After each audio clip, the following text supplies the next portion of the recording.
Today I'm going to talk to you really about my primary kind of part of the lecture is going to be about the live events industry, which is the field that I've gone into following my degree. And the reason why I want to talk to you specifically about that field is just because I want you guys probably sitting here at the moment not really sure where your career might progress to or what you want to do specifically. And I was in exactly the same situation as you guys are in right now when I was in the heart of my degree. I didn't know what I was going to do, particularly with it at the end. And my kind of life went through a sort of a bit of a course I'm going to explain and sort of come on to. And then I ended up in this wonderful industry, which is the live events industry, which is really an industry that's been an amalgamation of what I'm kind of good at, really. So, yes, that's where we're at. So I'm just going to start. So, first of all, it's a bit of introduction about myself, who I am, where I've come from. So I'm from a tiny little place in Staffordshire called Lichfield. It's a medieval town, Tudor, not too far away from BCU actually.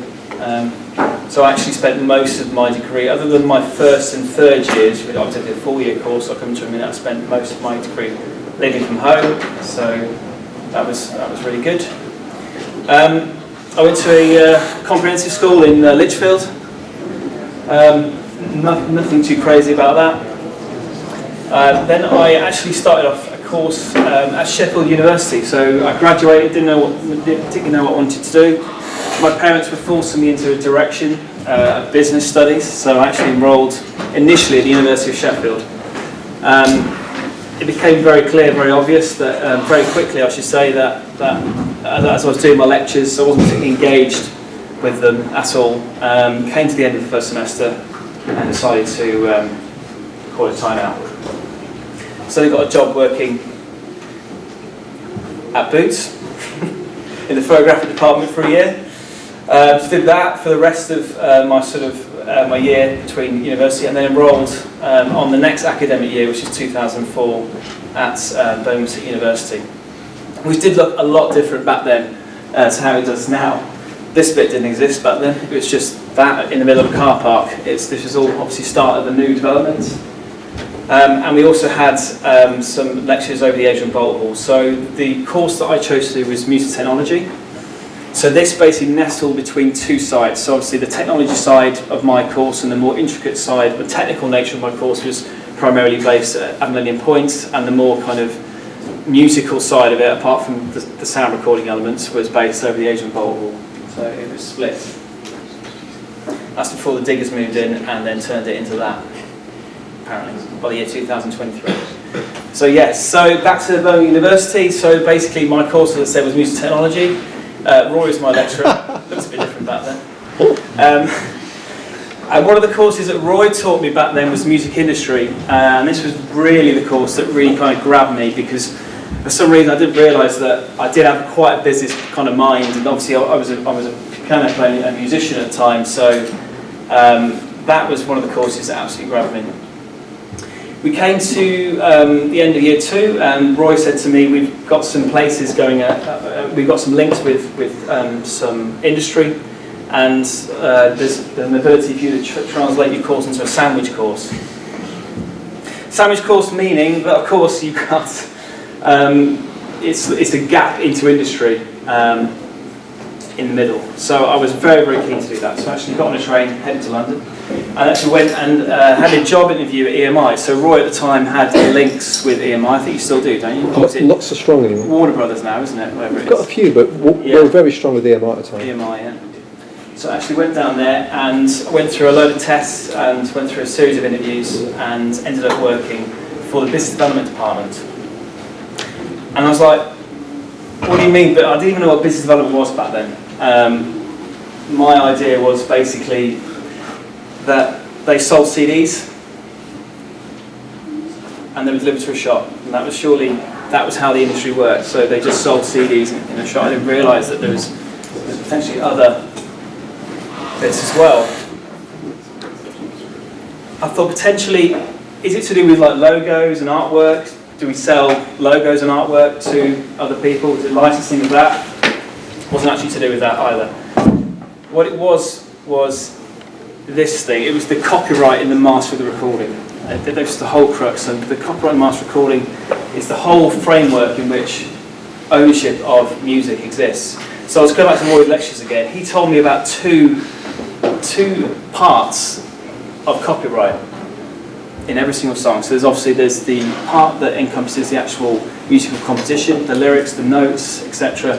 But there's the other part of the copyright, the master of the recording. I was thinking back to this. So how does that work then when it comes not to do with traditional CDs? So at the time, traditional CDs were big. We were making the transition to MP3s and digital music. Well, how does that relate to a digital music file?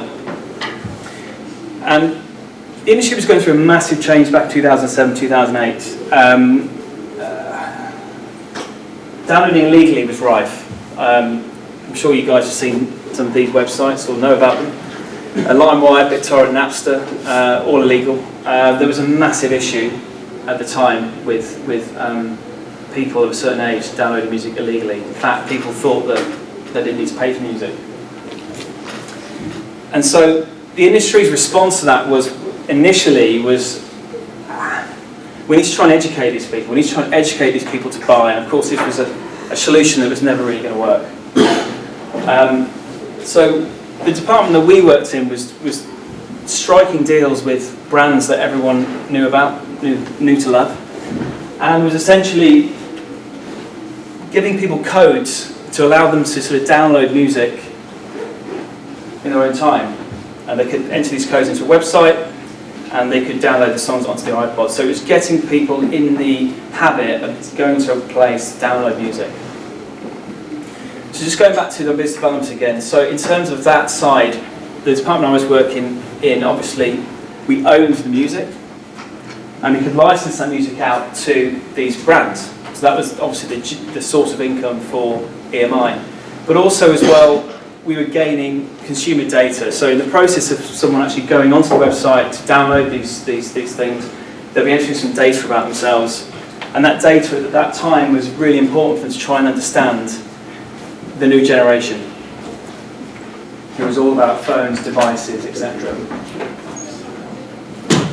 So I was busy having a great time in London, came back, did after that, and this actually influenced my final year project. So my final year project was on why a certain demographic are more likely to illegally download music, and actually did a whole project on that. And Roy was my lecturer for that, so it was pretty good news, wasn't it? Sorry about this, Roy. I graduated with a first class degree in 2008, so it was a fantastic time.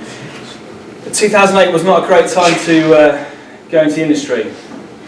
I don't know if any of you guys know what happened in 2007, 2008, but it was real tough times. The UK employment was on the brink of absolute collapse. We had, obviously, Gordon Brown was our Prime Minister. We had the Royal Bank of Scotland collapse, Northern Rock collapse, the Icelandic bank crisis. People were axing jobs left, right and centre. My initial plan was to move back into EMI and go back into the graduate scheme, but that all dried up. So I was left on a bit of a whim. So I actually decided to sort of take my savings and learn a new language. So I actually went to France. But I got bored of Paris, so actually we went all the way down to the French Riviera because obviously it's very beautiful. And I went to a French school for foreigners, so I started learning French. Very, very strange way to go, straight off the back of university, but then I met this guy called Jean-Claude, who was a musician, and also I was a musician, so we got on very, very well. He had an events management business at the time, and he invited me down to work with him inside his events management business. Now, the events we were doing back then was basically social events, so it was putting on parties at people's houses and stuff like that. Big parties at people's houses with well-known actors, actresses, entertainment, all sorts of stuff. So that was basically my job for 5 years when I was in France. And I returned to the UK at the end of 2012 and thought, okay, now it's time to get serious. I didn't need to. I've had loads of fun for 4 or 5 years. I need to kind of get my head into the world of work. So I actually returned to London, and my aim was to work in the corporate events market. So change my kind of what I was doing. So I was in private events and move it into the corporate world. So initially I started working at PSAV, and I went to a couple more companies. PSAV are one of the world's largest AV companies that provide in-house services. So I worked for them in a couple of locations. I then went to a company called Equip, which gave me a lot of sort of entry and view to agencies, which has actually stood me in really good stead in my present job, and also Eclipse as well. So I had a little bit of a dabble in a number of jobs before I joined White Light in 2017.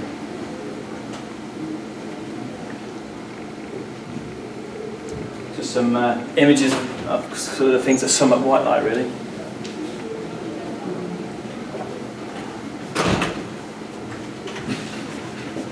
So White Light's story begins in 1971. And our founder, John Simpson, I don't know where I found that from, that picture.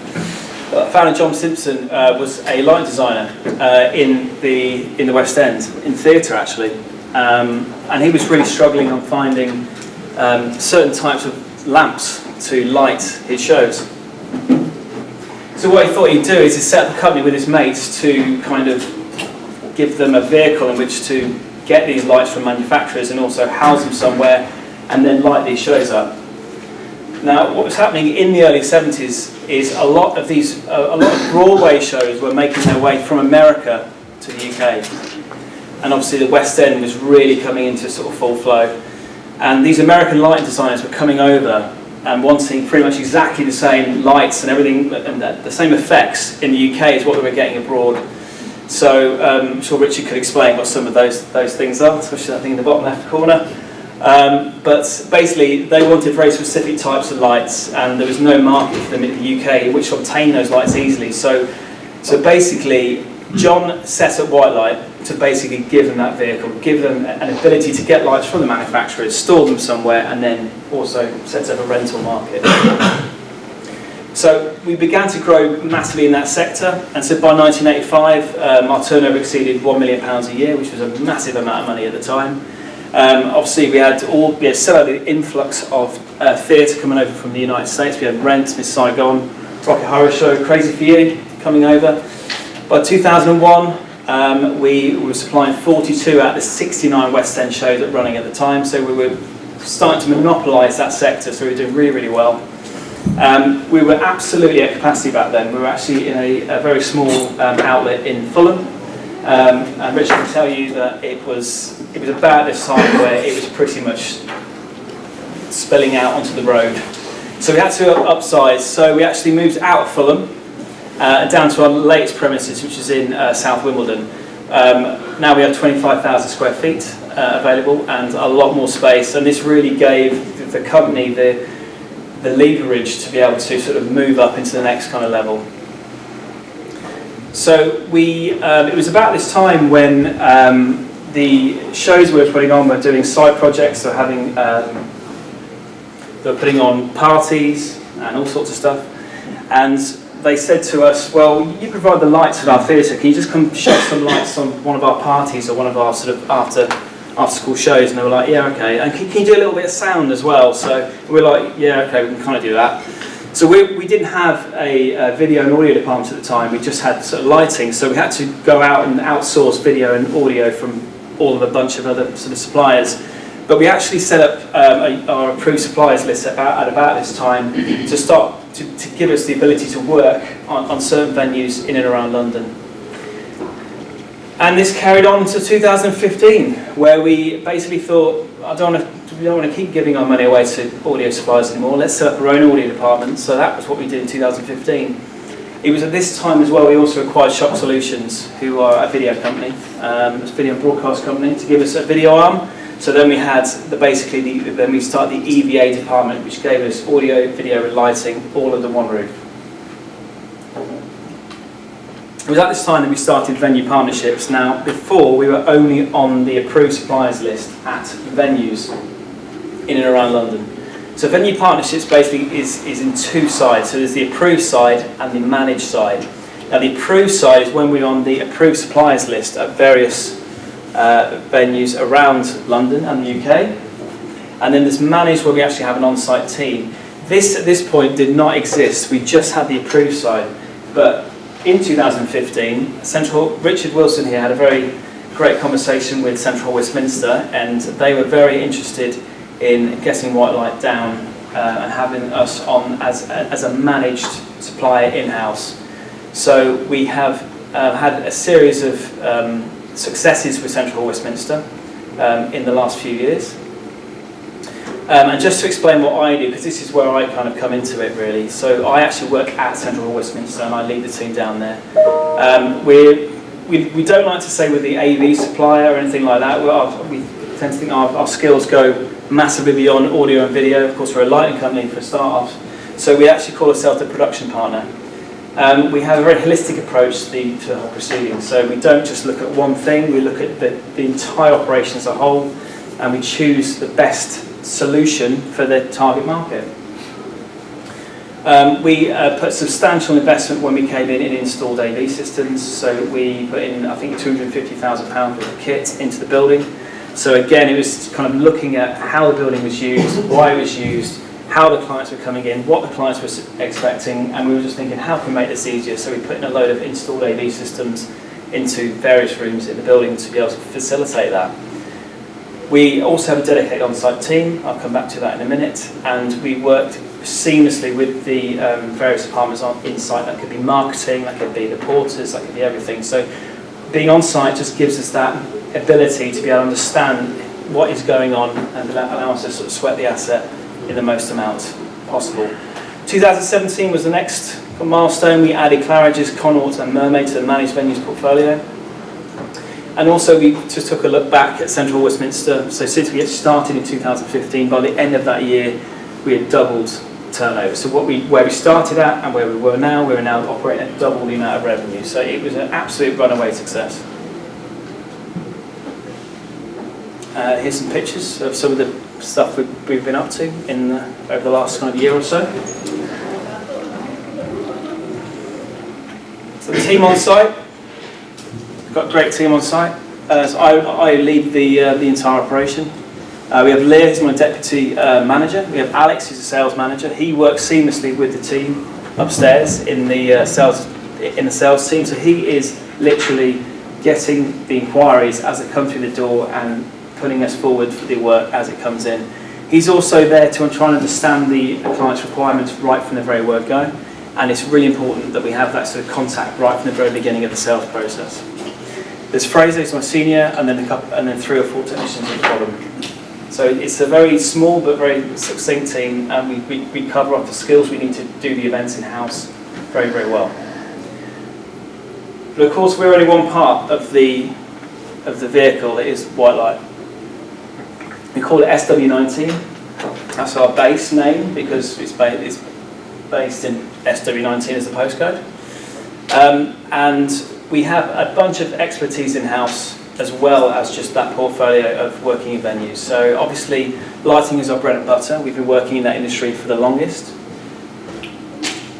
We have live audio, so we have a whole bunch of loudspeakers, mixing desks, microphones, an entire department that works in that sort of sector. In terms of kind of some of the boxes we own EM Acoustics and D&B. Video, we own a bunch of projectors, LED wall, and a lot of video control systems. We're into rigging. We can rig pretty much anything in any building, anywhere in the world. Trussing and hoists and motors. We own staging. But what markets do we operate in? So we operate in theatre. That was our sort of core market when we started. We work in the corporate events market, which is the field that I'm in. We work in broadcast, so we did some work with the Winter Olympics last year. We've worked with ITV Six Nations recently. We've actually done video and lighting solutions for some of the sets, as you can see. We work with Constantine, did Jay-Z, Jesse J Tour, 50 Cent. In leisure, we have operated at the V&A Museum with their Pink Floyd, The Mortal Remains. Education, we have links with some of the best universities around.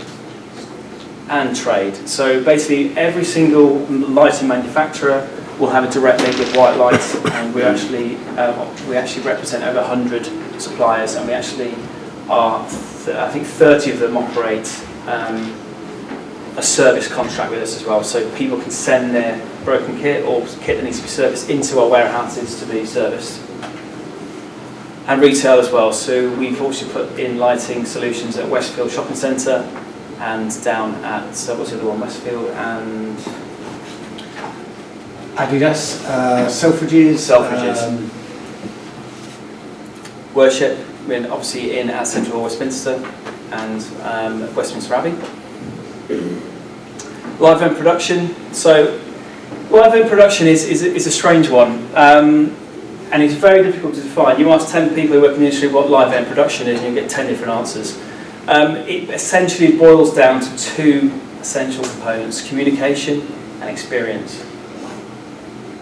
So, in any live production, there will be communication. There will be something that someone wants to communicate to an audience. And the experience side of it is how they want the audience to experience that level of communication. So in this particular case, obviously the communication is done by obviously audio and visual solutions, and also the experience was to do with the lighting effects that are used.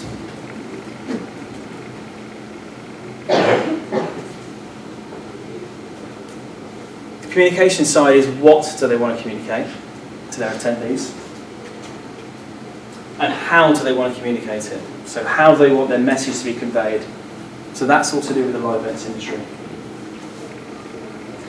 So a great example of something that was very unusual was the Land Rover Discovery Experience, which was a tunnel that was made. And as part of that tunnel, they could projection map onto the side of it a whole bunch of displays that would take the user through the tunnel into different experiences within inside. So what I'm trying to say to you guys is it doesn't have to be a projector and a wall, it doesn't have to be an LED wall, it can be any form of canvas in which to put video and audio content and lighting onto. Tesla also did a very similar thing with when they're releasing their Model X. So they actually projection mapped onto the side of it, a whole bunch of things. So devising a production concept, I'd say when we have conversations with the client will be talking about what they want to communicate, how they want to communicate it, and then we will be advising them with some sort of concept which brings those two elements together. That concept has to be pertinent to the challenges of our environment. So for example, if there's a very small lift, a very small get-in, we can only have equipment to a certain size. If there's limits on what can be rigged in the ceiling, that's going to potentially change the way you look at your audiovisual concepts as well. And also it could be other factors such as audience size, capacities, whether they want people in cabaret style, whether they want people in lecture style, what kind of breaks they're using, etc. So when we come up with a concept in our kind of world, it has to be pertinent to a lot of different factors. The UK events industry. Does anyone know the size of the UK events industry, roughly? In kind of billions of pounds or anything like that, no? It's actually worth, it depends what you read, but they all pretty much agree it's worth around £40 billion a year in terms of revenue. That's just here in the UK. Average events budget is £65,900, and London is the #1 city in the EMEA just by sheer volume of meetings. Over 85 million attendees worldwide flood into the city, and that creates over 570,000 full-time jobs in the UK industry. And inside the UK there's over 1.3 million business-related events per year. So it is a very big, flourishing industry. In the last 5 years the industry's seen double-digit year-on-year growth, so over 10% year-on-year growth. It is definitely a market that is growing. And this is roughly how it breaks down. So conferences and meetings is the bulk, 51%. Exhibitions and trade fairs operates the other. So as you can see, over 3/4 of that is to do with business-related activity. Outdoor events, festivals, live music, sporting events are essentially the final quarter of the pie chart. So being in this side of it is obviously best for everybody, best for me. Live events production companies. So this is just a look at other companies that are out there. The one thing that separates the companies apart in our industry are basically, do they invest in kit or don't they invest in kit? So a lot of companies out there don't invest in kit at all. Their business model is just a service-based model. So taking the kit that belongs to other people, translating it into a concept, into a production environment, and then selling that as a package, selling their expertise onto the consumer. But there's a lot of companies that actually do both, and there's some companies that just do one or the other. So in-house expertise could be AV, so audio-visual, could be lighting, power distribution, set and scenery, so how it actually physically looks like, sets, pieces, etc. Rigging of that lot, as I've just explained. Theming, that is basically how something looks, how something is experienced. So this is a great example of a lot of those different areas of expertise all kind of mould into one concept. So obviously we have the video elements, we have the lighting elements, the set elements, and it all comes together to create a production concept. The key companies in the UK, 2 minutes to get on there really. I'd say the biggest ones on there are probably White Light, Creative Technology and PRG. Those are companies that own kit, invest in new kit year on year to push the boundaries and stay in contact with the rest of the industry, and also have an arm that actually takes that kit and takes it into the production element, so has the expertise in-house to take the kit and turn it into a show. Some of the companies on there, such as Imagination and MCI, basically don't own the kit, they just have the expertise to take the kit from a supplier and turn it into a concept. There's other companies on there such as Meg Earth, who just own kit, and TSL, who just own kit as well. They don't actually offer those two things together. Completely different markets as well on there. So we have Banana Split that just pretty much look at the social aspect of the market, so the bar mitzvahs, the weddings, all that lot. We've got Event Concept that do a lot of social events as well, and then we've got people like Hawthorne that do both. They do the social and they do the corporate. So I'm going to have a look at the event life cycle just for a moment, and it's basically steps. It breaks down into 8 sort of core components, from the initial inquiry all the way through to the end. So the initial inquiry could come as a phone call. It could come as someone that you know who's putting on an event and who needs some help. It could come in any way, shape or form. At Central Hall, Westminster, our inquiries come via the sales team. They come into our sales manager, dedicated on-site sales manager, and then we develop a concept for their event. Then we go through a substantial planning process, and that's kind of really a discovery of what the event is, where it's going to be held at, and all the determining factors that go along with designing that production concept. It could be capacities, it could be how many people are going to be sat in the room. Again, some of the things we're talking about with how the attendees are going to experience that particular event. And then we come up with a production concept. The production concept will be basically, are we using LED wall, are we using video, are we using projection, if so why, and then we'll also come up with how that is going to be laid out, and we will draw it.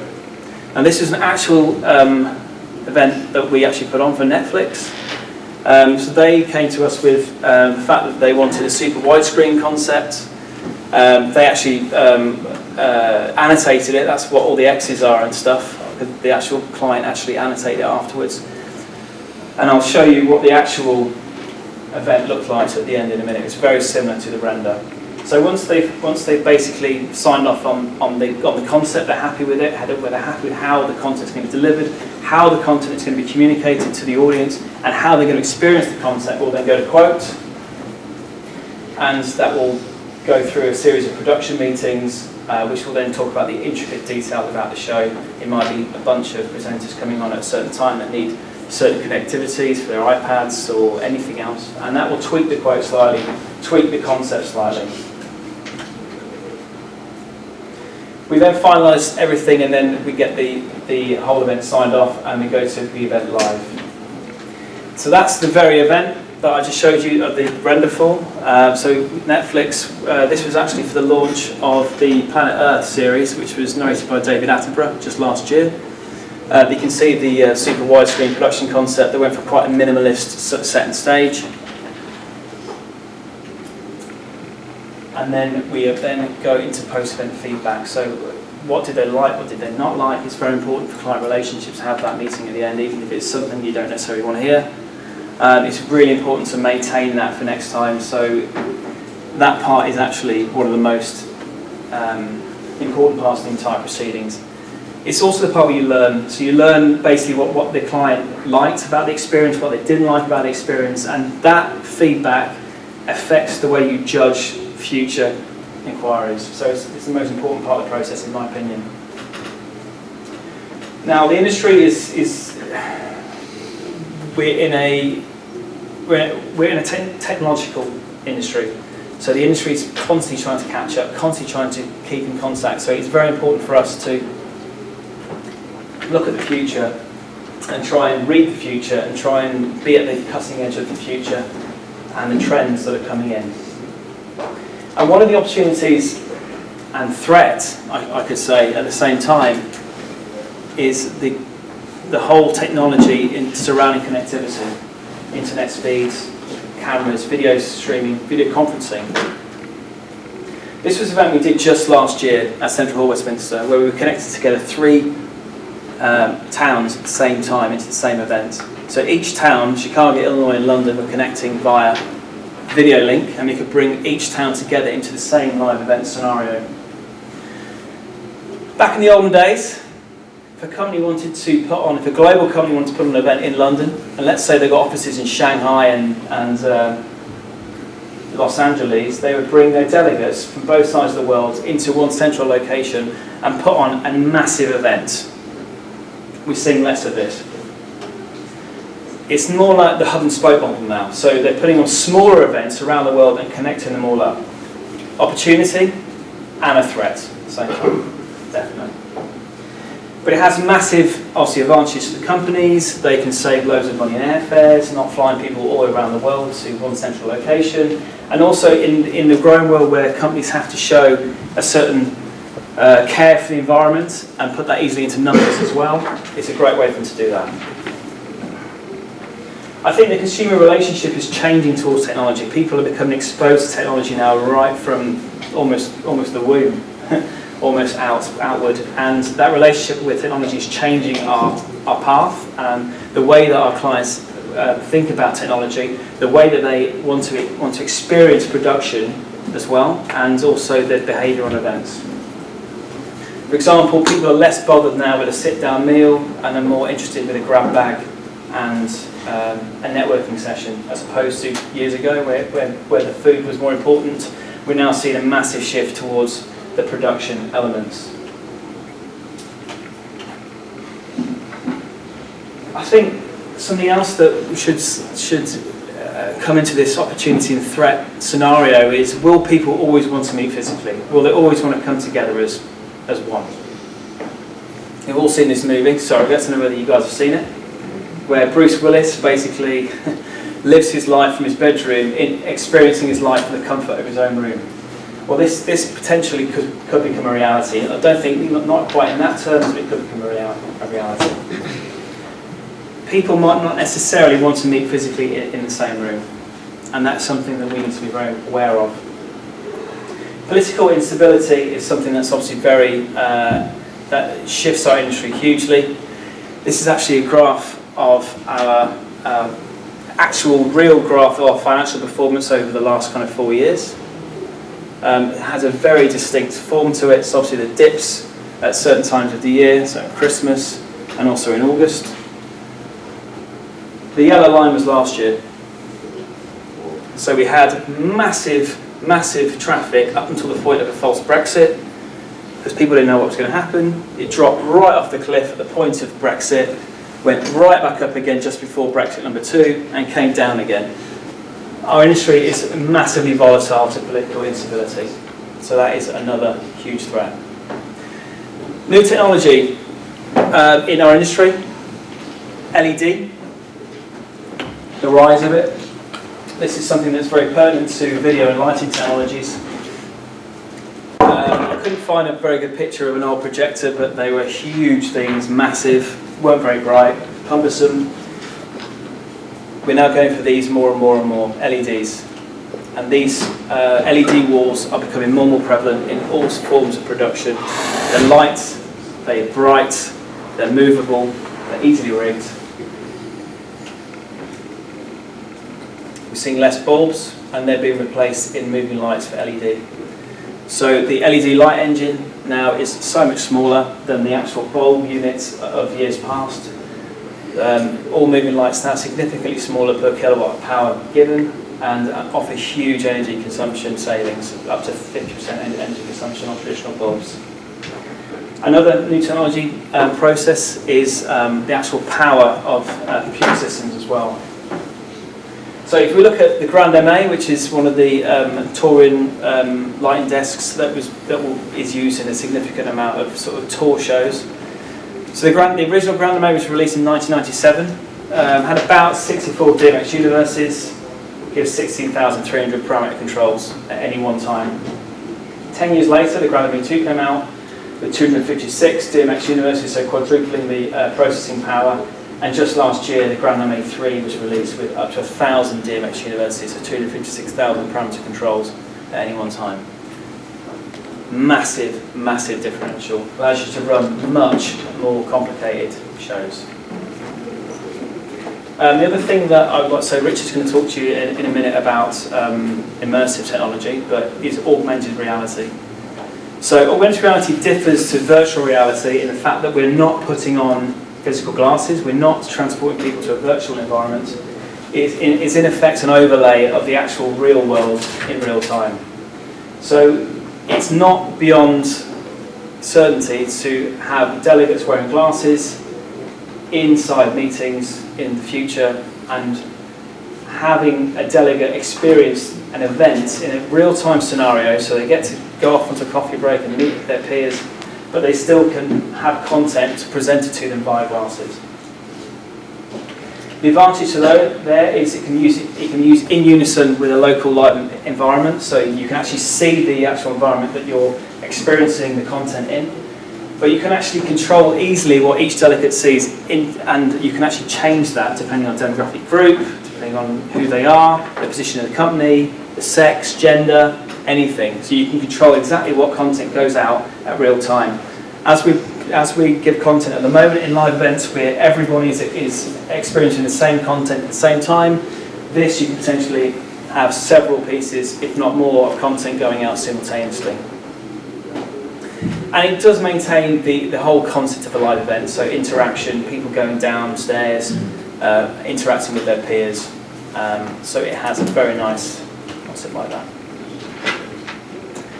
So entry into live events, we offer, we have graduate and apprentice schemes. That was one of our apprentices that won the Merton Business Awards Apprentice of the Year, Dom, and that's Chris Nichols there. Richard will talk to you more about that in just a second. I think my advice to you guys is to discover the entire industry, discover it all, just like I did. Figure out what you're really good at and then specialise in that area. In terms of job roles that are out there, there are two different types of job roles in the industry. There's obviously being a freelancer, so that is basically when you specialise in a particular area, you're drafted in for your skills in shows, or you can become like myself, a full-time employee with a company. And the type of jobs available: technician, you can become a project manager or a technical manager. Production manager, which sits above those two roles. So the production manager differs from the project manager in the fact that he's looking over the entire production. So it might be the intricacies to do with getting furniture in at what times, the logistics of deliveries, all that lot. Whereas a project manager will be looking at very small facets of production. Operations, so that could be to do with being at head office, technical warehouse staff, and support roles at HQ. So the actual support for the guys on sites, the project managers, they need their kit there at a certain time, they need to book all their staff. There's a whole bunch of support roles available in the live events industry. So I think what we look for primarily in graduate kind of jobs, or graduate level jobs, first of all, is probably a technical background, technical mindset is number one. I think we look for relevant experience, so I think if you put yourself out there to gain technical production experience of some description, that's going to set you in good stead. Organised approach. Our industry is phenomenally complicated with loads of moving parts. If you demonstrate that you're an organised individual, that's going to put you in a very good position. I think a suitable degree / qualification. So for example, if you have got a technical degree, great. User technology for me was my way in. Also a can-do attitude and a team player. It's not easy. Like, our industry has late nights. We have to work together as a team. I've never ever experienced an environment when you're so reliant on other guys in your team as much, and they're equally reliant on you. I think just having that attitude that we all need to get the job done, we all need to reach the final result, the final concept, whatever it will be, it's the most important aspect of our jobs.